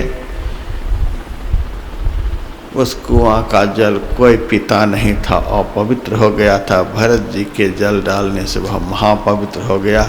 तभी से उस कुआं का नाम ही पड़ गया भरतकूप। चित्रकूट जो गए होंगे वो देखे होंगे, उस कुआं का नाम है भरतकूप। वह स्थान तीर्थ बन गया, लोग जाते हैं मिलने के लिए। जहाँ पर सीता राम और भरत का मिलन हुआ है, वह भरत मिलाप एक स्थान है चित्रकूट में। आप जाइएगा, देखिएगा, पत्थर जो वहाँ का है, उस पत्थर पर भरत और राम का चिन्ह पड़ गया है। वो पत्थर पिघल गया है दोनों के प्रेममय मिलन से। 5 दिन में जंगल घूम करके श्री राम जी के पास भरत जी लौट कर आए। चरणों पर माथा रख कर कहा, अब तो मैं जाऊंगा, लेकिन हम तो सब दिन एक साधारण बालक की तरह आपके पास रहे हैं। हमें आज तक पता ही नहीं चला कि अयोध्या का संचालन कैसे हो रहा है। पिताजी जब तक शरीर में रहे तो पिताजी संचालन करते रहे, आप उसका संचालन करते रहे, मेरे पास तो ज्ञान नहीं, तो राज्य का संचालन करूँगा कैसे? तो कुछ राजनीति हमको सिखला दीजिए, मैं वहाँ जा कर के उस राजनीति के तहत राज्य का ठीक ठीक संचालन कर सकूँगा। राजनीति हमको सिखलाइए। राज्य चलाने के लिए राजनीति चाहिए, कूटनीति नहीं। भरत जी राम से कूटनीति नहीं सीखे हैं, राजनीति सिखलाइए हमको। रहस्यमय नीति, मर्यादित नीति आप हमको सिखलाइए कि प्रजा का हम ठीक ठीक परिपालन कर सकें। और भगवान श्री राम ने एक ही दोहा में भरत जी को राजनीति की शिक्षा दे दी। आप लोग बड़े बड़े राजनेताओं से मिलते होंगे, यदि आपस में मिलन जुलन हो तो इस दोहा का अर्थ उन राजनेताओं को थोड़ा बता देना कि राजनीति करने के लिए तो मैदान में खड़े हो गए हो। कोई मुखिया का इलेक्शन लड़ रहे हैं, कोई विधायक का, कोई सांसद का, कोई मुख्यमंत्री बनने के लिए, कोई प्रधानमंत्री बनने के लिए, राजनीति करने के लिए तो मैदान में उतर गए हैं, लेकिन राजनीति करने के लिए आती है कि नहीं, यह भी देख लें।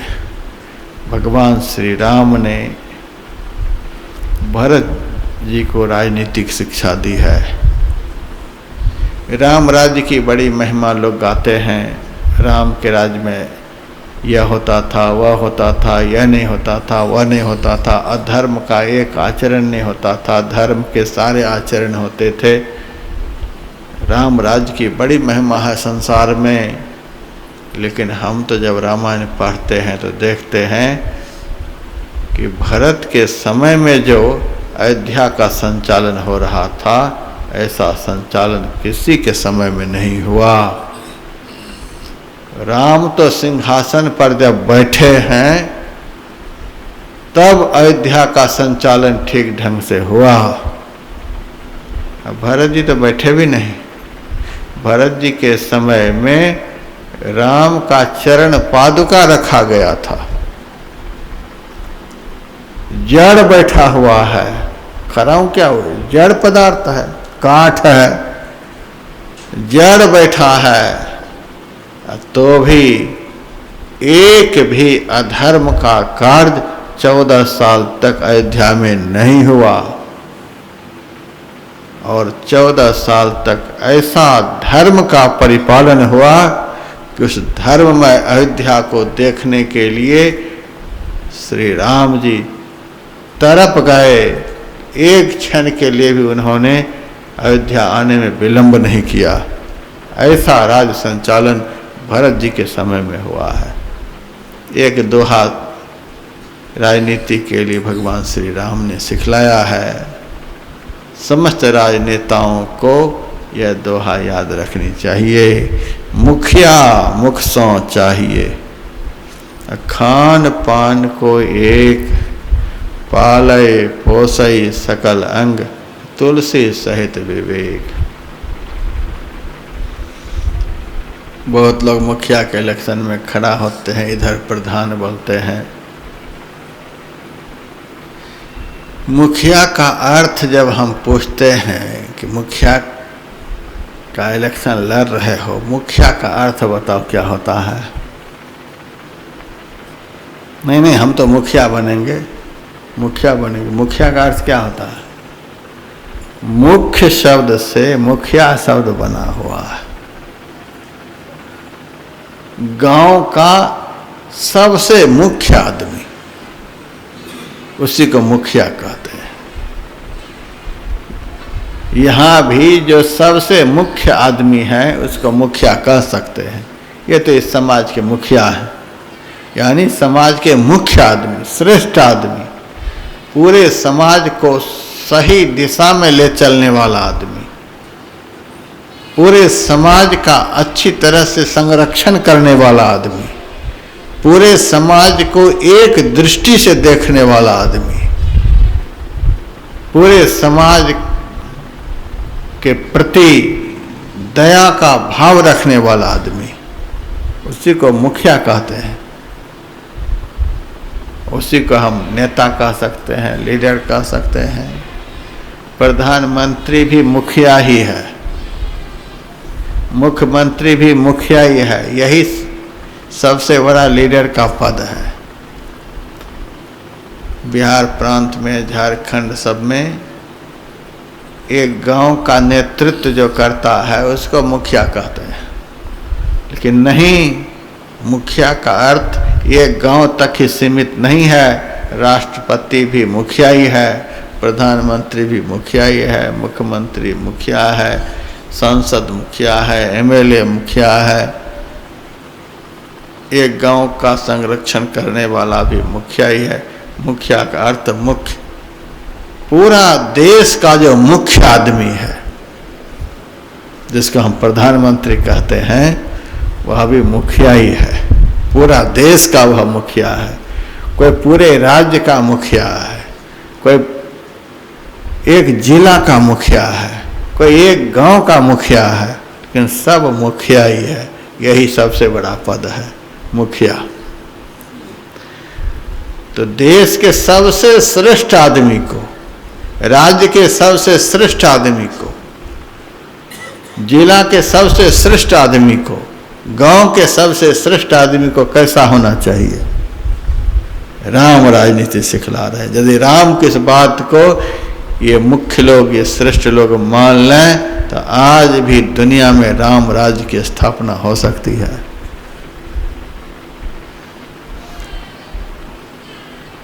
यहाँ अभी कुंभ में शिविर लगा हुआ है।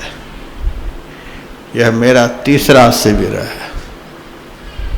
1998 ईस्वी में जो कुंभ लगा था उसमें भी मैंने शिविर लगाया था। उसके बाद 2010 में लगाया था और इस बार भी लगाया।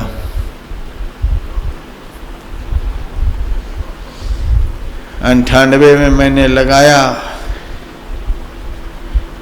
अपनी जेब में जो कुछ भी था उसको खर्च करके, एक पैसे का सहयोग हम लोगों को किसी भी तरह से नहीं मिला। 2010 में शिविर लगाया। हम जो एक साल तक जगह जगह जाकर धर्म का प्रचार प्रसार करते हैं, उससे जो कुछ थोड़ा बहुत लोग प्रणामी देते हैं, उसी पैसे से हम ध्यान का शिविर चलाते हैं। कभी कुंभ में, कभी किस तीर्थ में। 2010 में ऐसे हुआ। एक भी पैसे का सहयोग सरकार की तरफ से नहीं, जबकि सैकड़ों सैकड़ों हजारों हजारों करोड़ रुपए कुंभ के नाम पर कुंभ स्थल पर आता है, एक पैसा का सहयोग नहीं। देखिए कितना सुंदर अपना कार्यक्रम चल रहा है। जो जो मैदान छोड़कर चले गए, कैंप उखाड़ उखाड़ करके चले गए, उखाड़ उखाड़ कर घर बैठ जाने वाले को 10-10 करोड़, 5-5 करोड़, 4-4 करोड़ मिला है। इतना मिला है कि सब चुप बैठ गए। यदि उनको कह दिया जाए कि आज कुंभ के मेला खत्म करने की घोषणा कर देंगे, उनको तो माल मिल गया। उनको क्या जरूरत है 30 तारीख तक चलाने का? सब चुप बैठ गए।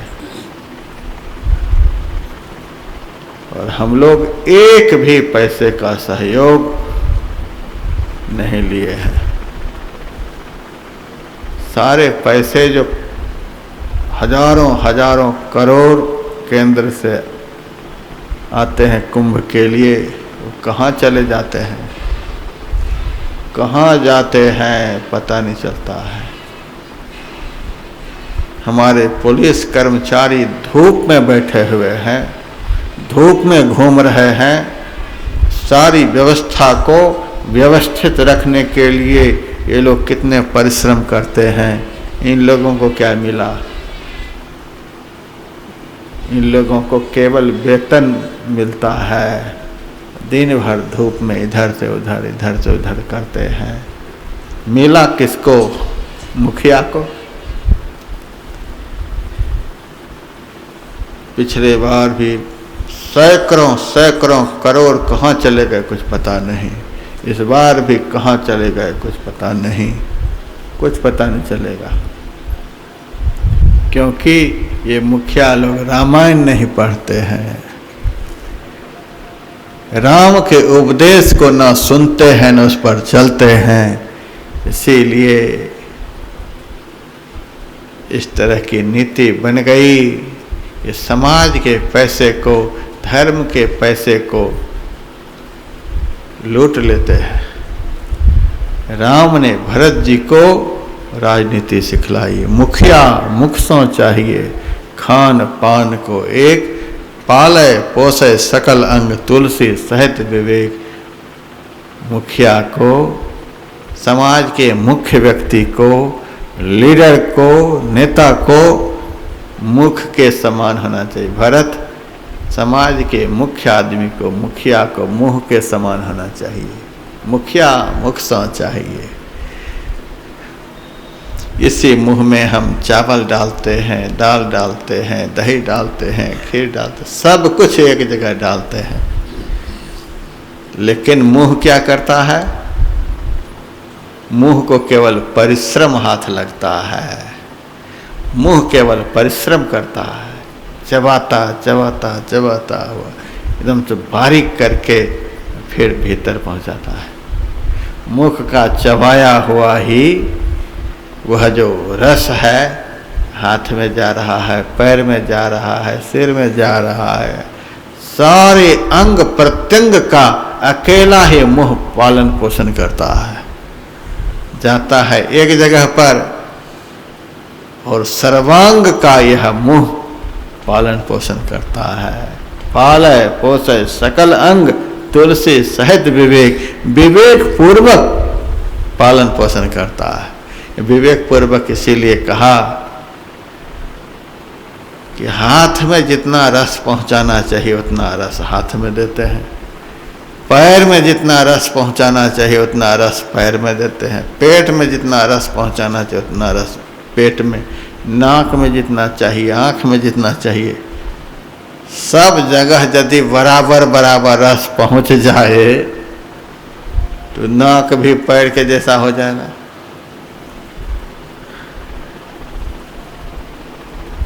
हाथ के जैसा हो जाएगा, आँख भी माथे के बराबर हो जाएगी। यदि सब जगह बराबर रस पहुंच जाए तो माथे पर का बाल जैसा है वैसा ये बाल पलक पर का हो जाएगा, भौं पर का हो जाएगा, शरीर का हो जाएगा। शरीर देखने में भालू जैसा लगेगा कि नहीं लगेगा। जहाँ जितना रस चाहिए शरीर में, जहाँ जिस अंग को आवश्यकता है, जितनी आवश्यकता है वहाँ वहाँ पहुँचाओ। यही बात है समाज में, देश में, जहाँ जितना धन देने की आवश्यकता है, जिस व्यक्ति को जितना देने की आवश्यकता है उसको उतना दो। एक आदमी कह रहे थे सीनियर सिटीजन सबको हटा दिया, सीनियर सिटीजन हट गया, अब सबको बराबर ही किराया, भले हटा दिया। अब जो 1 लाख रुपया महीना पेंशन पा रहे हैं, 50,000 रुपया महीना पेंशन पा रहे हैं, उनको क्या फर्क पड़ता है पूरी किराया देने में? यदि सीनियर सिटीजन भी लगाया जाए, जिनके पास पैसे नहीं, जिनको कोई पेंशन की व्यवस्था नहीं है, गरीब लोग हैं, उनके लिए पेंशन लगाया जाए और गरीबी रेखा की भी जांच पड़ताल होनी चाहिए, सही में गरीब हैं कि नहीं है। केवल कागज बना लिए गरीबी रेखा के, लेकिन 50 बीघा जमीन है, बैंक में 5 करोड़ रुपए जमा है, गरीबी रेखा का सर्टिफिकेट बना लिया है। देख करके तुलसी सहित विवेक के साथ, ज्ञान के साथ, किसको कितना धन की आवश्यकता है, किसको कितना बड़ा पद की आवश्यकता है, किसको कैसा प्रमोशन की आवश्यकता है, विवेक पूर्वक एक एक व्यक्ति की व्यवस्था। जैसे मुंह विवेक पूर्वक एक ही जगह से सर्वांग की व्यवस्था करता है, वैसे ही ज्ञान विवेक के सहित संपूर्ण राष्ट्र की जो व्यवस्था करे, संपूर्ण देश की जो व्यवस्था करे, यथार्थ में वह मुखिया कहलाने का अधिकारी है। भरत ने ऐसा ही किया। राम के राजत्व काल में कभी ऐसा नहीं लगता था कि यह गरीब है और यह अमीर है। सबका घर एक ही जैसा, सबके बैंक में उतना ही पैसा, सबके पास उतना ही धन, सबका पुत्र वैसा ही ज्ञानी, सबका पुत्र वैसा ही ध्यानी। पूरा अयोध्या एक ही जैसा लगता ही नहीं कि यह राजा का घर है, यह प्रजा का घर है। जैसे मुंह विवेक पूर्वक सर्वांग का ठीक ठाक पोषण करता है, जहाँ जिस अंग को जितना रस चाहिए उतना पहुँचा करके उस अंग को स्वस्थ दुरुस्त करके रखता है। भरत जी ऐसा ही मुखिया बनना, अयोध्या जाकर के ऐसा ही मुखिया बनना, पूरे समाज का मुंह की तरह भरण पोषण करना, भेदभाव मत रखना किसी के साथ, सबको एक दृष्टि से देखना, सबकी व्यवस्था एक तरह करना, सबसे जा करके पूछना। किसी को ऐसा नहीं लगे कि हम भरत जी के पास जाने के लिए किस किस की पैरवी लगाएं। पहले के राजा महाराजा ऐसे होते थे कि सीधा संपर्क होता था सबका, सीधा जाते थे उनके पास और अपना दुख सुनाते थे। राम के पास अपना दुख सुनाने के लिए एक कुत्ता चला गया, हमको इस ब्राह्मण ने डंडा से मारा है। एक कुत्ता को भी लगता था कि हमारे दुख को सुनेंगे, हमारा न्याय करेंगे। कुत्ता भी बेरोक टोक राम के पास पहुंचता था।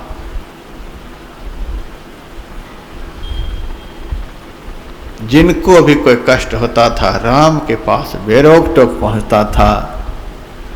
आज एक मुखिया जी से भी हम आप मिल नहीं सकते, एक गांव के मुखिया से नहीं मिल सकते। कहाँ है तो ऑफिस में है, ऑफिस में कहाँ है तो 3 दरवाजे के भीतर हैं। कब तक मिलेंगे पता नहीं, कब तक मिलेंगे। परमिशन लेते रहो, 4 दिन के बाद 10 दिन के बाद समय मिले तो मिले। एमएलए साहब कहाँ से मिलेंगे? वोट लेने के समय बढ़िया से सबको दर्शन करते हैं। जब इलेक्शन शुरू होता है तब जो वोट के लिए घर घर हाथ जोड़ते हैं, उसी समय जो दर्शन होता है। जैसे ही जीत हासिल हुई, दर्शन दुर्लभ। सांसद महोदय का दर्शन वोटिंग से पहले ही होता है, मुख्यमंत्री का दर्शन वोटिंग से पहले होता है। हमारी कथा में उत्तराखंड के मुख्यमंत्री आए हैं देहरादून में, जब मुख्यमंत्री वे नहीं थे। जब आए आशीर्वाद मांगने के लिए, अच्छा कोई बात नहीं, शुभकामना करते हैं। जब जीत गए आज तक दर्शन ही नहीं हुआ। कितने मेरे पास देहरादून में आश्रम है, बड़े बड़े लीडर होते हैं, आशीर्वाद के लिए सब आते हैं, सबके लिए शुभकामना करते हैं। जीतने के बाद दरस बिन दुखन लागे नैन, दर्शन दुर्लभ। आप जाइए किसी से मिलने के लिए, बहुत दुर्लभ, बहुत दुर्लभ। जब आप मिल ही नहीं सकते, अपना दुख बता ही नहीं सकते, बता भी देंगे तो कर क्या सकते हैं? कुछ भी नहीं। ऐसी राजनीति राम के समय में नहीं थी, भरत के समय में नहीं। राम ने जो राजनीति सिखलाई, एक ही दोहा से पूरी दुनिया में राम राज्य की स्थापना हो सकती है। मुखिया मुख सौ चाहिए, खान पान को एक, पाले पोसे सकल अंग तुलसी सहित विवेक। विवेक पूर्वक सारे समाज का एक दृष्टि से संरक्षण होना चाहिए।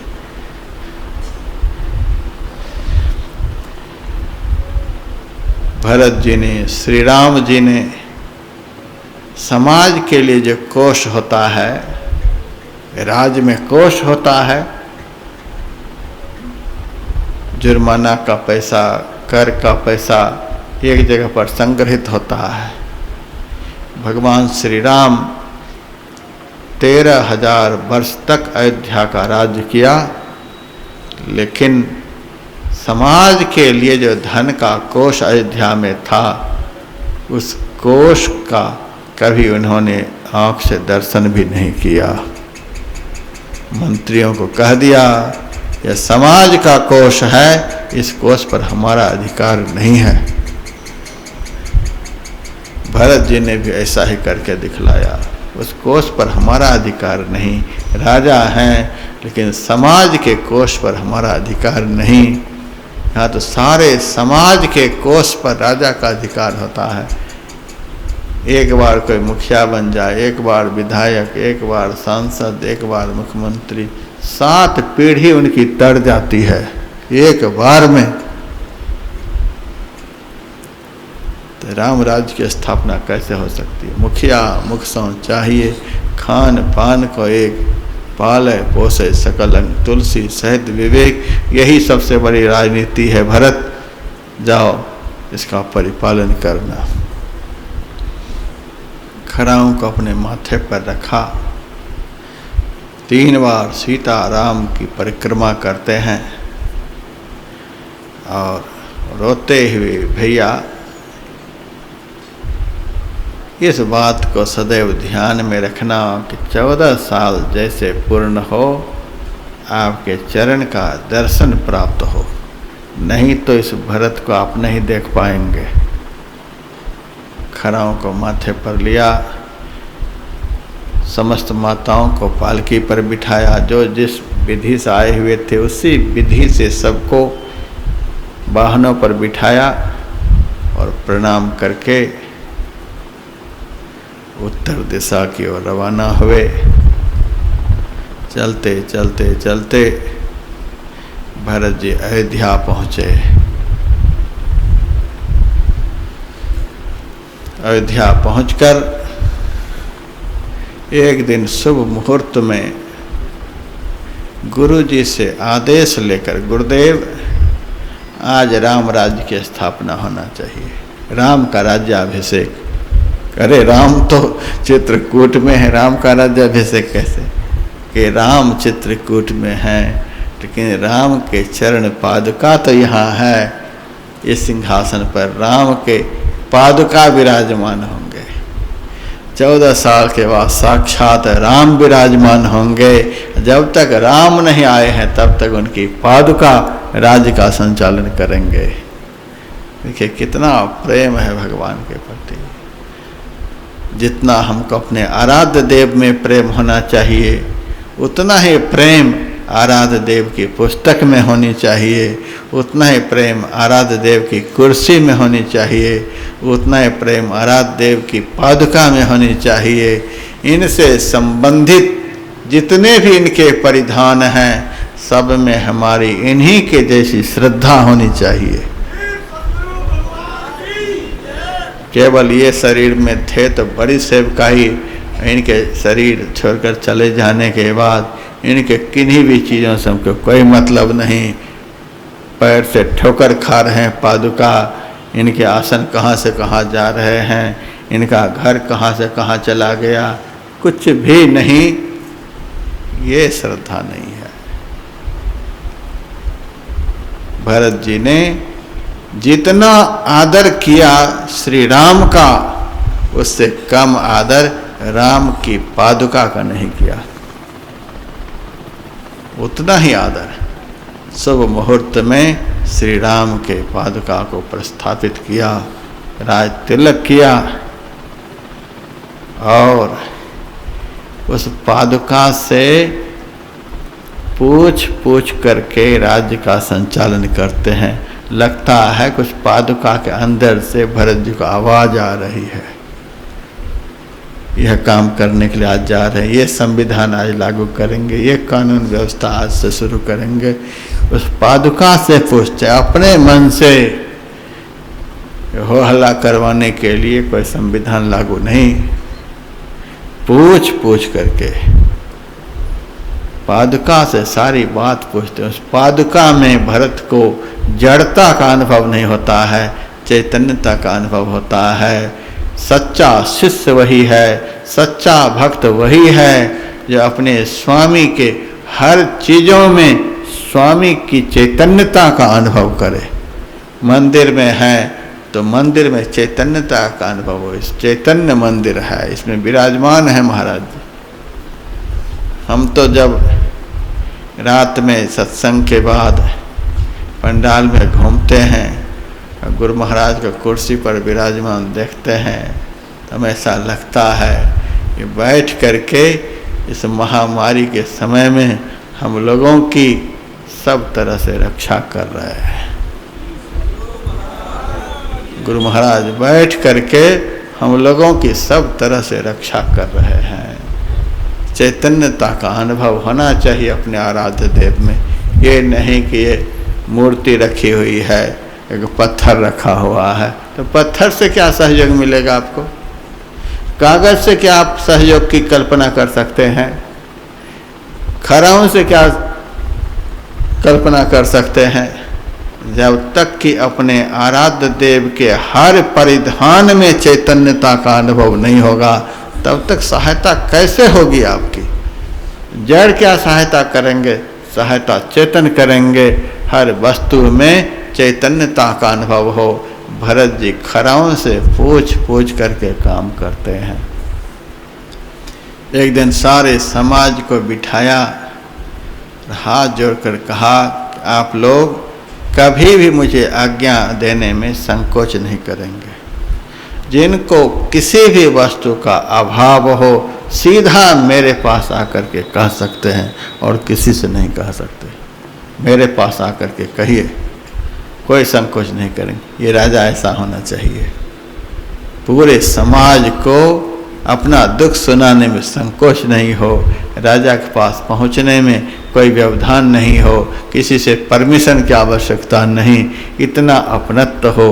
राजा प्रजा को पुत्र के समान माने, प्रजा राजा को पिता के समान माने। इस तरह का संबंध होता है राजा और प्रजा में।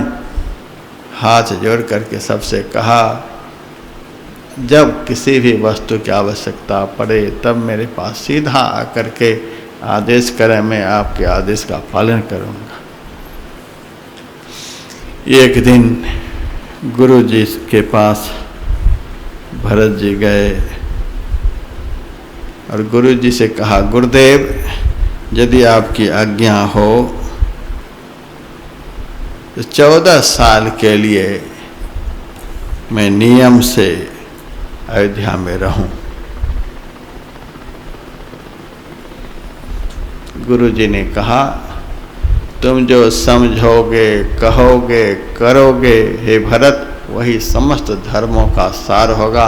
मेरा आदेश है, तो जिस तरह से 14 साल के लिए अयोध्या में रहना चाहता है तो रह, मेरी आज्ञा है। गुरु को प्रणाम करके, ये नहीं अपने मन से नियम ले लिया, आज से रविवार व्रत करेंगे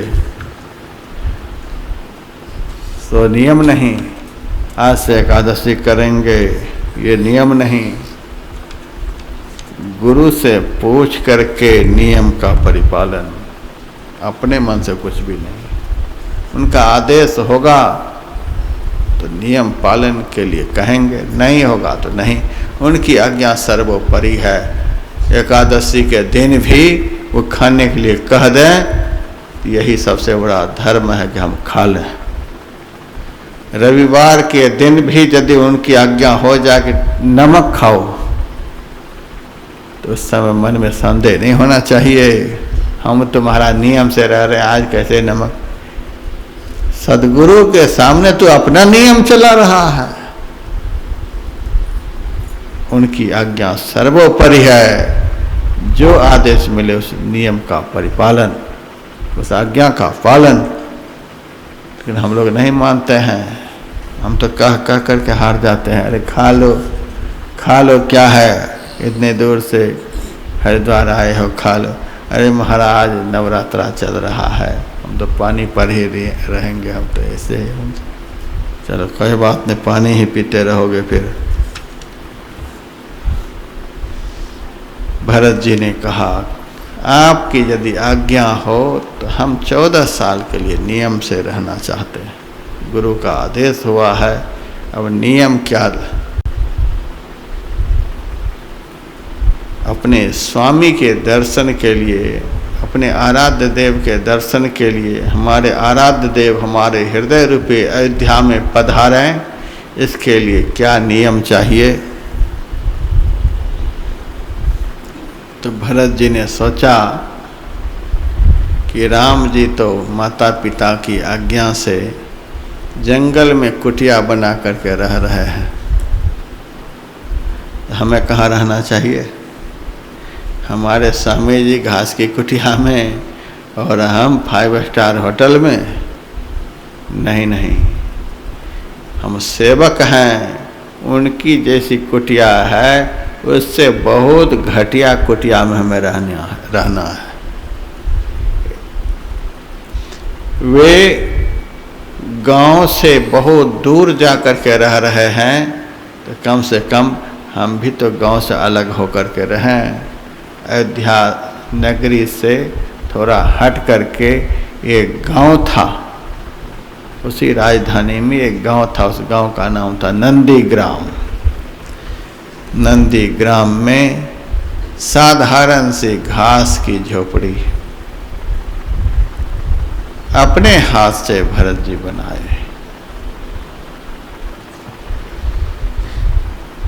फिर भरत जी के मन में हुआ कि श्री राम तो वन में जमीन पर सोते होंगे, तो हमें कहाँ सोना चाहिए। सेवक का निवास स्वामी से नीचे होना चाहिए, स्वामी ऊपर और सेवक को नीचे। हमारे भाई हमारे स्वामी हैं, वे जमीन पर सो रहे हैं, तो हमें जमीन से नीचे अपने हाथ से कुटिया बनाए या कुटिया में गड्ढा खोदे। मही खनी शब्द का प्रयोग हुआ है, जमीन को खोद करके। हमारे स्वामी घास फूस के पत्ते पर विश्राम कर रहे हैं, तो हमें जंगल से कुशा को उखाड़ उखाड़ करके लाए। कुश, दरबा, कुशा की जड़ जो जमीन के नीचे होती है बहुत कंटीली होती है। कुशा की घास भी यदि असावधान होकर के इधर उधर करेंगे तो हाथ कट जाएगा। उसकी जड़ तो ऐसी कटीली होती है कि पैर भी रखेंगे तो रखने की इच्छा नहीं होगी। कुशा की जड़ को काट करके उस गड्ढे में बिछा दिया, उसके ऊपर कुछ भी नहीं, कि 14 साल तक हमारे शरीर में यह चुभता रहे, मेरे ही कारण राम वन में गए हैं, यह बात हमको चुभती रहे। हमें कभी नींद नहीं आए, हमें उनका सुमिरन चिंतन करते समय आलस नहीं आए। जो साधक, जो अभ्यासी ध्यान करने के लिए सुखमय संसाधन चाहेंगे, उनसे ध्यान नहीं बनेगा। इतना मोटा मोटा गद्दा ले ले करके साधक बैठते हैं कि बैठते ही चले ही जाते हैं। ऐसे आसन पर बैठना चाहिए कि नींद नहीं आए। ठंडी बहुत लगे तो तन पर से ठंड वस्त्र को हटा करके बैठना चाहिए, तो आलस नहीं आएगा। गर्मी के कारण आलस्य आए, मन कहता है कि पंखा चल जाए, पंखा चल जाए। नहीं, एक चादर और ऊपर से रख लेना, गर्मी पर और गर्मी, तो आलस्य नहीं आएगा। आलस्य और नींद भजन में बड़ा भारी विघ्न है। इनसे बचना चाहते हैं तो गर्मी के समय में एक चादर और शरीर पर रख लेना। कूलर मत चलाना, एसी मत चलाना। यह जो कोरोना की महामारी फैल रही है, ठंडी गर्मी के संयोग से, यह कोई बीमारी नहीं है। यह एकमात्र महाभ्रम की बीमारी है। पहले के ज़माने में भी एक दो आदमी को सर्दी जुकाम लग जाता था तो दूसरे तीसरे चौथे पांचवें आदमी को भी वह संक्रमण हो जाता था, पूरे घर के लोगों को बुखार लग जाता था। आज यह कोरोना कहलाता है। तो चलो कोई बात नहीं, बीमारी भी है। ये ठंडी गर्मी के संयोग से और पवित्रता की वृद्धि से आज हरदम हाथ धोने के लिए कहते हैं, पैर धोने के लिए कहते हैं, कपड़ा धो करके रखने के लिए कहते हैं। ये पवित्रता पर इतना ध्यान। पहले से यदि इस तरह से जीते होते तो आज ये बीमारी नहीं आती। हम पवित्रता को भूलते चले गए, एक ही कपड़े को 10 दिन तक पहनते रहते हैं। कौन बार बार आयरन कराए, एक ही कपड़े को पहनते रहते हैं, बदलते रहते हैं, पता ही नहीं चलता। कपड़े का रंग भी ऐसा ऐसा होता है कि जल्दी गंदगी का पता ही नहीं चलता है। उसके बाद एसी घर में लगा हुआ है, उसमें ठंडी है, उसी एसी कमरा से हम बाहर निकले, कड़ाके की धूप बाहर में, भीतर में ठंडी ठंडी गर्मी के संयोग हुआ, सर्दी जुकाम बुखार लग गया। उसी को कोरोना कहते, कोरोना पॉजिटिव हो गया। चौराहे पर गए, कोको कोला निकाल करके फ्रिज वाला वो पी लिए, आइसक्रीम खा लिए, धूप में घूम रहे हैं। ठंड गरम का संयोग। गंगा जी में खूब स्नान कर लिए, कपड़ा पहन करके धूप में घूम रहे हैं। ठंड गरम। इस तरह से ऐसा नहीं होना चाहिए। भरत जी को देखिए कैसा जीवन है।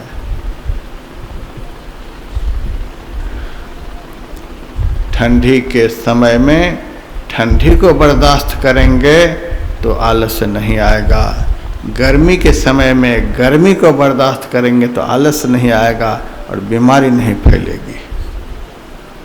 ठंडी को बर्दाश्त करने की क्षमता यदि शरीर में बना लेंगे तो बीमारी नहीं लगेगी। गर्मी को बर्दाश्त करने की क्षमता आप बना लेंगे तो गर्मी के समय में बीमारी नहीं लगेगी। गर्मी में ठंडी चाहेंगे, ठंडी में गर्मी चाहेंगे तो शरीर में रोग प्रवेश करेगा। तो भरत जी साधना में जीवन जीने के लिए कुशा की जड़ को बिछा दिया। यह तो लेटने की व्यवस्था हो गई। भगवान श्री राम जैसे जटा के मुकुट बनाए, वैसे ही बरगद के दूध मंगाए और भरत जी शत्रुघ्न जी जटा के मुकुट बना लिए। भरत जी को देखिए, राम जंगल में लक्ष्मण के साथ हैं, सीता जी के साथ हैं। भरत जी नंदी ग्राम में अकेले हैं। शत्रुघ्न जी को कहा तो राज्य का संचालन कर, कभी आवश्यकता पड़े तो मुझे बुला लेना। अपनी पत्नी को घर में छोड़ दिया, अकेले हैं। ऐसा तपस्या का जीवन। जटा के मुकुट बना लिए और अपने शरीर पर बलकल वस्त्र धारण कर लिए। राम जंगल में बलकल वस्त्र धारण किए हुए हैं, भरत जी गांव में बलकल वस्त्र धारण किए हुए हैं। भोजन क्या करते हैं? या तो तन की बात हो गई, रहने की बात हो गई। भोजन भागवत महापुराण में है कि देसी गाय के मूत्र में एक मुट्ठी जौ की दलिया पकाते थे। पानी में नहीं, गंगा जल में नहीं, देसी गाय के मूत्र में जौ के दलिया को पकाते थे। गौमूत्र का पान प्रायश्चित काल में होता है। भरत जी के मन में है, हमारे कारण ही राम वन में गए हैं, तो प्रतिदिन भरत जी प्रायश्चित कर रहे हैं। एक मुट्ठी दलिया पकाते हैं, उस दलिया में से एक ग्रास दलिया लेते हैं। 24 घंटे में एक ग्रास गौमूत्र में पकाया हुआ जौ की दलिया रोज ग्रहण करते हैं। शरीर तो अत्यंत दुर्बल नरकंकाल जैसा हो गया, लेकिन तपस्या के तेज से वह अस्थिमय शरीर, अस्थि पिंजरमय शरीर चमक रहा है। शरीर तो तप करने से दुबला पतला हो ही जाता है, लेकिन चमक नहीं कम होती है। शरीर चमचम चमक रहा है, शरीर का मेद घट रहा है, स्थूलता घट रही है, मांस घट रहा है, हड्डी दुबली होती जा रही है, लेकिन शरीर के अंदर से तपस्या का तेज निकल रहा है, ज्ञान का तेज बाहर निकल रहा है, प्रेम का तेज, समग्र सद्गुणों का तेज भरत जी के रोम रोम से बाहर निकल रहा है। ऋषि मुनि महात्मा एक तरफ राम की बड़ाई करते हैं, दूसरी तरफ भरत जी की बड़ाई करते हैं। बड़ाई करते करते इस निष्कर्ष पर पहुंचते हैं कि सब विधि भरत सराहन जोगु। यह आप सबके लिए उपदेश है। यह कोई नहीं सोचे कि जंगल जाने के बाद ही हम भगवान के प्रेमी बनेंगे। जंगल में रहकर ही हम भगवान के प्रेमी बन पाएंगे, घर में रहकर नहीं। घर में रहकर भी जो जंगल का जीवन जी रहा है, वह जंगल में रहने वाले तपस्वी से श्रेष्ठ है। भरत जी ने दुनिया को दिखला दिया।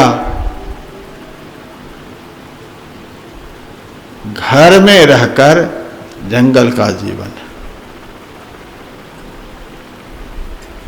दशरथ जी के धन को देख करके धनद लजाही, दशरथ धन लखी धनद लजाही, अत्यहिपुर भरत बसई जिमि रागा, चंचरीक जिमि चंपक बागा।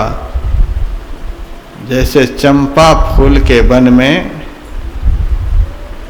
भंवरा नहीं जाता है।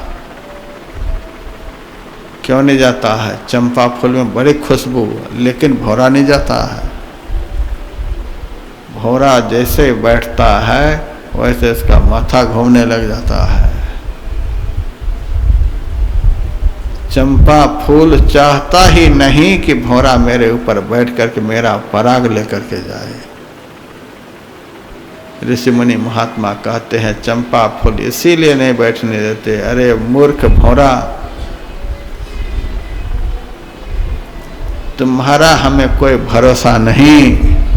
तू तो कभी चमेली पर बैठेगा, कभी गुलाब पर बैठेगा, कभी कहीं बैठेगा, कोई कहीं बैठेगा। जो 17 जगह बैठने उठने वाला है उनसे हम प्रेम नहीं करते। हम तो प्रेम उनसे करते हैं जो मुझे छोड़कर कहीं भी नहीं बैठता है। एक निष्ठ आराधना। तो जिस तरह से चंपा के बाग में भौरा नहीं जाता है, भौरे का मन नहीं जाता, उसी तरह से अयोध्या की समृद्ध राज्य में भरत जी का मन स्वप्न में भी नहीं जाता है। राम जंगल में रहकर अपने को तपा रहे हैं, भरत जी अयोध्या नगरी में रहकर तपस्वी का जीवन जी रहे हैं। घर में रह कर के तपस्वी का जीवन जो जीते हैं, ये वन में रहने वाले तपस्वी से श्रेष्ठ कहलाते हैं। इस प्रकार से राम के दर्शन के लिए भरत जी तपोमय जीवन जी रहे हैं। यदि हम लोगों को भी अपने आराध्य देव का दर्शन करना है तो भरत जी के जीवनचर्या को अपने जीवन से जोड़ने का प्रयास करना है। 14 साल में भरत जी को राम का दर्शन हो गया है। और यदि भरत जी की तरह हम लोग गुरु महाराज के दर्शन के लिए जीवनचर्या बनाएं तो हमें तो लगता है 14 साल भी नहीं लगेंगे।